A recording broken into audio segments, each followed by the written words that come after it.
So today I'm going to talk about certain kind of doxastic effects that may follow when a disagreement is revealed to a conspiracy believer. My paper is still unfinished, and thus this presentation is still quite rough around the edges, but I'm looking forward to all comments and suggestions you might have. In that vein, I also want to express my thanks to all participants in the conference, especially the organizers. For someone just starting in the field of conspiracy theory, hearing all the great presentations and panel discussions is hugely valuable. So here's the basic outline of my overall argument. First, I start with the observation that conspiracy believers regularly face a disagreement with a great number of people who themselves seem just as capable of assessing whether a conspiracy exists or not. When such disagreement is revealed to a conspiracy believer, it should generate rational pressure to have less confidence in one's original belief about the conspiracy. However, it appears that those who support conspiracy theories tend to uphold their views in the face of disagreement rather steadfastly, which goes against what they are rationally expected to do in general. And now the question becomes, how is this possible if manifest irrationality is not attributed to the conspiracy believers? It is easy to see, I think, that there is a clear way out for conspiracy believers. They simply need to judge others as their epistemic inferiors, in which case the rational pressure to change one's original belief is mitigated or even completely eliminated, subjectively speaking, of course. However, this move has certain epistemic consequences that I call disagreement effects.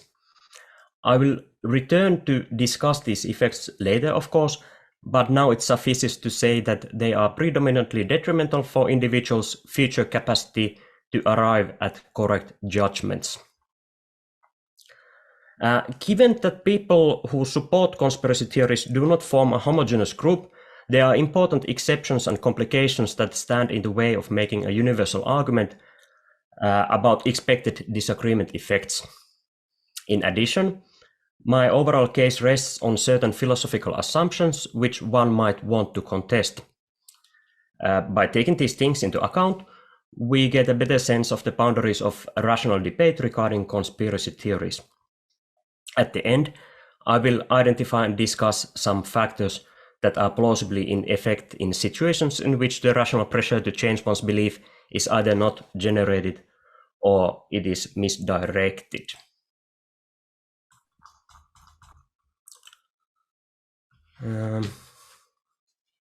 So let's start with some definitions. Following Geoffrey Cubitt, and for the present purposes alone, I should stress, I define conspiracies as satisfying the following 5 characteristics. A conspiracy is a social affair, as one cannot engage in a conspiracy alone. The conspiracy is intentional, that is, the conspirators have a plan for what they want to achieve, and they seek to further its realization. The plan is meant to be secret, although actions in furtherance of the plan may be public, yet their true motives are covered up. Not only the conspiracy is secret, but the true state of affairs in the world is concealed. The non-conspiring majority is supposedly being fooled on a colossal scale, which is at the root of the problem. And last, the conspiracy makes manifest the dualism of good and evil. The conspiracy is concocted for sinister purposes by forces which stand in binary opposition to those who are inherently good or stand for goodness. As we all know, what is meant by a conspiracy theory is somewhat unclear. Nevertheless, one could say that there is either a group with a prior identity that is termed as the conspirators, for example, the Jewish people, or sometimes the group is defined for justice purpose, for example, well, the Illuminati falls into this category, I think. Unfolding events are to be explained as the product of intentions, and a conspiracy theory promises to reveal what is hidden or to explain connections between seemingly accidental events. And last, the conspiracy theory is unverified or at least not acknowledged by common epistemic authorities, or alternatively, and especially with respect to perhaps authoritarian governments and their epistemic authorities, one could follow Rory from yesterday and speak of easily available evidence or something similar. I'm aware that my brief characterizations are very sketchy, and as general definitions they are certainly lacking. There are two main reasons for why I feel the need to address the matter in such definite terms anyway. One lesson from the recent years, and perhaps also with respect to generalism-particularism debate, is that we should be at least relatively clear about how and with what assumptions we employ the key terminology. The present characterization of conspiracies reflects the fact that I assume such conspiracies to occur only very rarely. That is more or less guaranteed by the inclusion of occultic dimension, perhaps also the dualism of good and evil, as the matter was just phrased. That being said, I acknowledge that there can be also other types of conspiracies. Second, in the paper, I explicitly focus on radical conspiracy theories with a very broad scope, including modern super conspiracies. That is not because I want to focus on the type of beliefs that are almost certainly false. In fact, my argument does not depend on whether the beliefs of conspiracy supporters are true or false, but because the more encompassing a given conspiracy theory is, the more it brings into relief the disagreement effects that are to follow.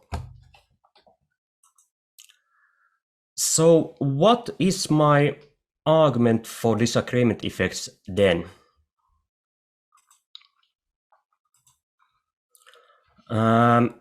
First of all, the argument is premised on the notion that becoming aware of disagreement may justifiably affect one's confidence level in one's original belief. There is good reason to believe this is so when one is having a disagreement with one's epistemic peers and especially with one's epistemic superiors. To see that, let us say that a belief is a cognitive attitude that involves the acceptance of some proposition as true. Assessing the veracity of the belief thus requires the consideration of reasons to think so, or the evaluation of available evidence in its support. This, in turn, requires a certain level of competence. One's epistemic position, in turn, can be defined roughly as the sum of the available total evidence and the competence to assess it, or as the function of all cognitive faculties, skills, attitudes, information, background assumptions, and also judgment affecting conditions that contribute to the likelihood of arriving to a correct belief that P.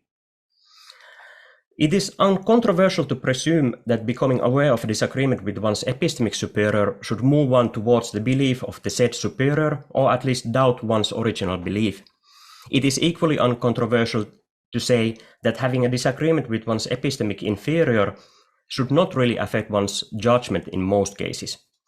This is because the realization that one is having a disagreement offers one higher order evidence of what should be concluded on the basis of first order evidence.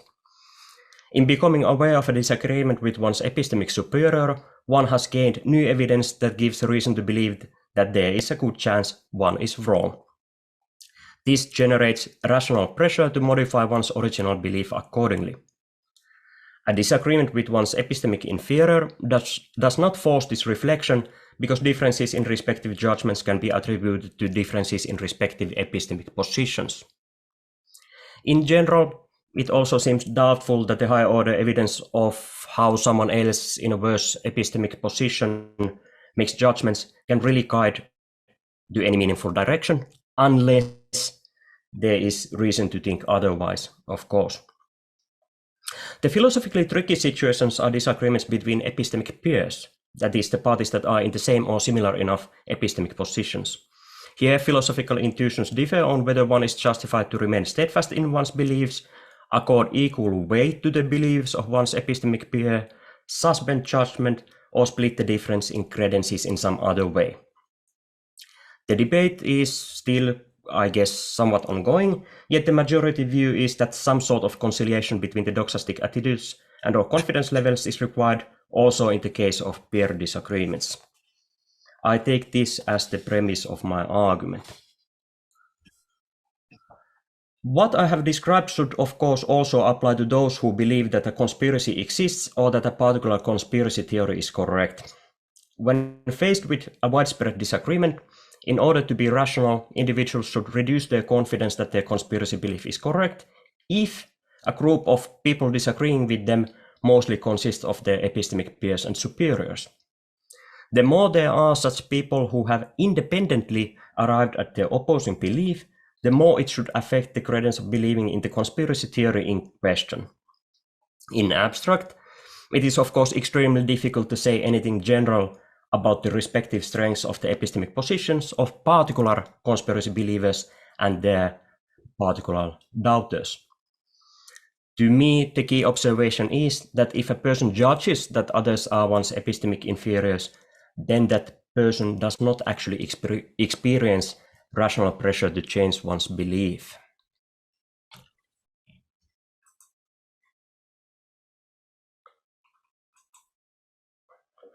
Whether ultimately justified or not, it seems to me that those believing in conspiracy theories tend to remain steadfast in the face of widespread disagreement, while insisting that they are the ones who are rational, at least in the case of such conspiracies or the subset of conspiracies that I discussed today. They have done the research themselves, meaning that they have accessed the relevant evidence by going down the rabbit hole, while those who object are often labeled as the sheep, or as people who either obediently do the veiled bidding of the conspirators or otherwise lack the needed capacity and competence to do the otherwise.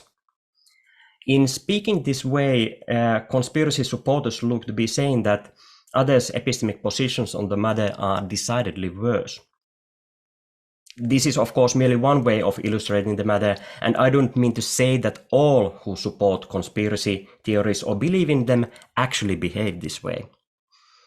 My argument about disagreement effects applies to those and only those who deem, in the face of disagreement, that the people disagreeing with them are their epistemic inferiors. What I have so far described plays out in different ways also in numerous other encounters that may not have much to do with conspiracy theories. I find it plausible that the notion of disagreement effects generalizes beyond the case of conspiracy beliefs to other suitable extreme beliefs. However, in the case of radical or otherwise very broad conspiracy theories, the connection between holding on to a belief and its disagreement effects is particularly visible, or so I argue. When the vast majority of the population disagrees, clinging onto one's conspiracy belief in the current subjectively or quasi-rational manner requires one to assume that the vast majority of the population has no relevant evidence to assess the conspiracy theory, or is incompetent to assess the evidence that they possess or which is in plain sight.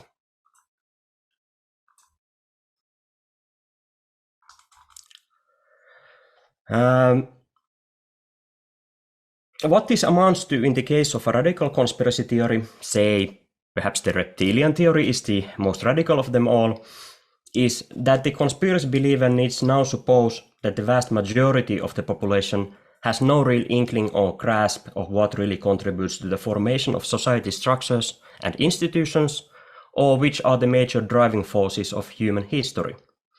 Such things fall within the scope of the radical global conspiracy theory, in relation to which others are judged to be in a much worse epistemic position. Other disagreement effects follow from this. Most of our knowledge is arguably testimonial, but a person who judges others as one's epistemic inferiors regarding the interpretations of basic social, cultural, and historical facts cannot really trust in the testimony of anyone else than those who already share the belief in the conspiracy with the very broad scope. This conceivably leads or further contributes to enclave thinking, formation of echo chambers, and belief polarization. One's epistemic environment narrows considerably, which affects future judgments. And I think that what these effects are could be expanded a lot more, but if my basic argument is accepted, I guess that it's quite easy to find these different particular effects. And at this point, I should also stress that these disagreement effects are analytically distinct from the doxastic effects that come about when one acquires new beliefs that then need to be accommodated with other beliefs that may require further adjusting in the name of coherency. because these follow from a different logic. And partly just because the disagreement effects follow from a distinct social mechanism or process, they likely exacerbate other cognitive consequences that come with believing in radical conspiracy theories. In the end, establishing this is an empirical matter, of course. I now move to discussing the limitations that my argument has. To begin with, I have not yet mentioned all the premises that need to be in place for the argument to work. First, the relevant type of rational pressure does not arise in the case of ingenuine disagreement. Following Ralph Wedgwood, we can define genuine disagreement as a situation in which one party disagrees with the other party if and only if the first party believes a proposition P and the other party believes a second proposition Q that is logically incompatible with P. In slightly different terms, we could also say that individuals genuinely disagree about a proposition just in case they have adopted incompatible doxastic attitudes toward that proposition.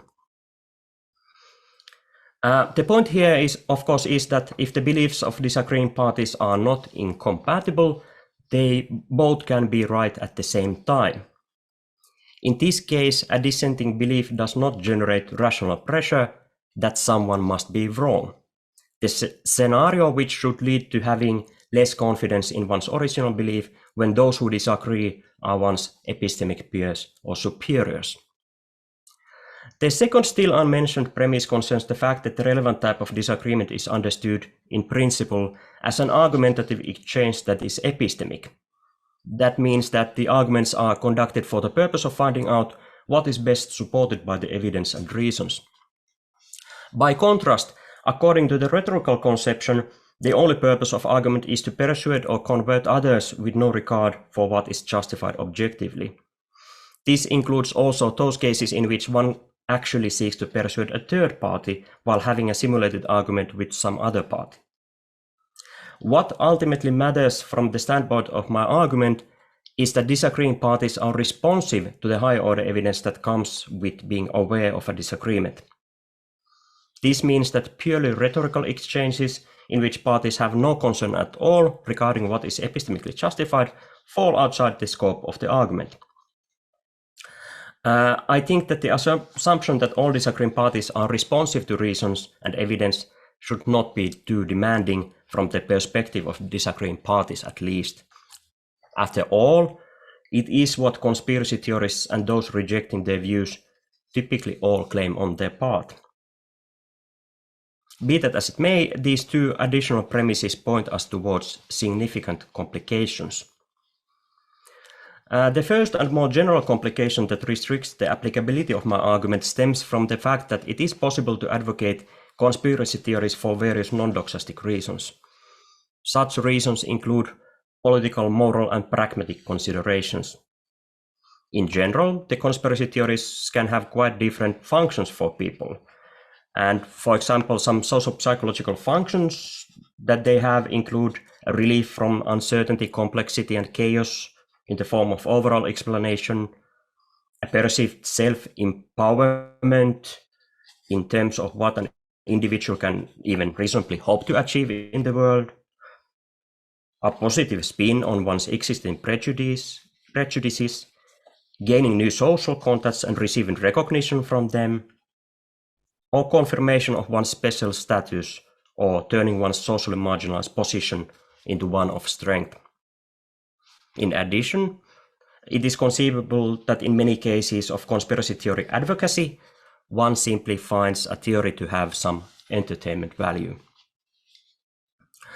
Be that as it may, the key point is that the supporters of the conspiracy theories do not necessarily believe that they are likely to be true. Many may not even have considered the truth of their main claims from epistemic point of view to begin with, as Ichino and Räikkä point out. This goes against the previously mentioned requirement that the relevant type of disagreement is understood as an epistemic argumentative exchange. It may be that widespread disagreement indeed generates rational pressure, yet that pressure has no real target as far as the conspiracy supporter is concerned, if the person does not adopt an epistemic point of view to the matter. The corollary is that there is no subjectively felt pressure that were to set in motion the kind of disagreement effects that I'm after here. Thus, my argument does not apply to the cases in which supporters of conspiracy theories have no doxastic ground for their advocacy of conspiracy theories in a disagreement. The second and arguably more interesting complication that I have in mind is similar to the one before, but this new complication specifically arises in a situation in which a certain kind of belief, rather than some external factor, stand as the key reason for why a particular conspiracy theory is supported. Psychological studies have consistently shown that people who believe in one conspiracy theory are more likely to also believe in other such theories. The theories may even contradict each other, which suggests that a person's beliefs in particular conspiracy theories do not necessarily support each other, but actually the set of all conspiracy beliefs is supported by broader beliefs, such as that authorities are engaged in a cover-up. It is often the case that beliefs in the conspiracy theories, as well as the larger belief systems they are built on, should be understood as disbeliefs. This is the point by Wood and Douglas, and also by Ichino and Räikkä talk about this as well. For example, a mixed group of anti-vaccination activists may promote specific conspiracy theories about vaccines while sharing a general suspicion concerning vaccines that is grounded on disbeliefs they have concerning the government and other epistemic authorities that are speaking for the vaccines. The specific conspiracy theories that are promoted may now even conflict with each other, in which case it is charitable and probably also accurate to say that these theories are now entertained rather than actually believed. Again, it is possible that people who support conspiracy theories in this fashion may have never considered exactly those theories from an epistemic point of view, but that does not necessarily mean that supporting conspiracy theories is completely non-doxastic matter in this picture either. In addition, a person may have considered the validity of a particular theory, but has more or less suspended the judgment on the matter. Yet this person is still promoting the theory in practice while merely entertaining the theory without being cognitively committed to it. If there is no belief in the existence of the conspiracy theory, the rational pressure generated by revealed disagreement has no target when the disagreement turns on the conspiracy's existence. And therefore also no change in the believer's beliefs is needed, given that the disbelief at the root of conspiracy theory support is not really challenged. So this complication is a bit more nuanced than the one before, because a conspiracy believer may now, with some good reason, maintain that the disagreement he confronts does not even address the concerns that he actually has, cognitively speaking.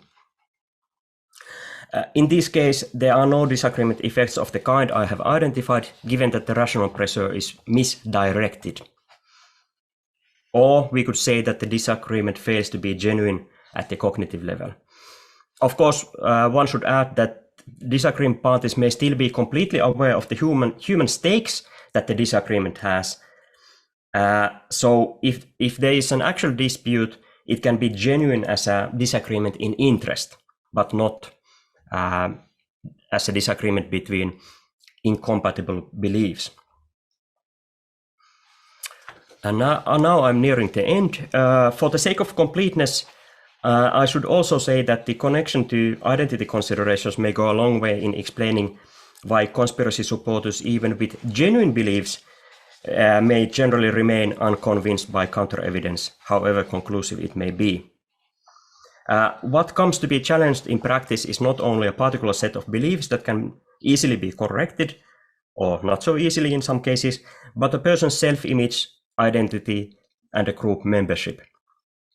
Yet I do not see a reason why we should think that there is no rational component involved in some, or perhaps even in most of these cases as well. People may have different motivations that direct them to respond to a disagreement the same way. They may seek to defend their identity, in addition to wanting to be rational in the face of disagreement, and thus they may, for that reason, also presume that others are their epistemic inferiors. In fact, by thinking the matter in this way, it is perhaps easier to see why conspiracy theory believers might reframe counter-arguments as evidence of the plot. By doing so, they achieve two things. They reinforce their identity as those with the true knowledge who are also willing to fight the good fight, while mitigating the rational pressure that is brought about by widespread disagreement. If counter-arguments all come from the same source, that is, from the conspirators, numerous people who disagree with the believers have not independently arrived at their judgments, and thus their number does not count. That is sort of like, well, it might violate the independence criterion that the epistemic position of others should not be evaluated by, it should be evaluated on dispute independent grounds. So perhaps that is a quasi-rational, or some kind of psychological rationalization, I don't know. In conclusion, though, by attempting to make a neat epistemological argument with practical ramifications, I have now arrived to a point where the argument still stands, but only as far as it goes. I do not think this is necessarily a bad thing. If anything, it is to be expected in the case of such a varied phenomenon as a belief in a conspiracy in disagreement. Nevertheless, it is good to be aware of the possibility that disagreements with conspiracy believers may have some unfortunate doxastic side effects. The tragic irony is that the disagreement effects, as I have presented them here, are not really mitigated by attempting to be rational in the face of disagreement. On the contrary, from the current perspective, their origin appears to lie just in that. So, thank you.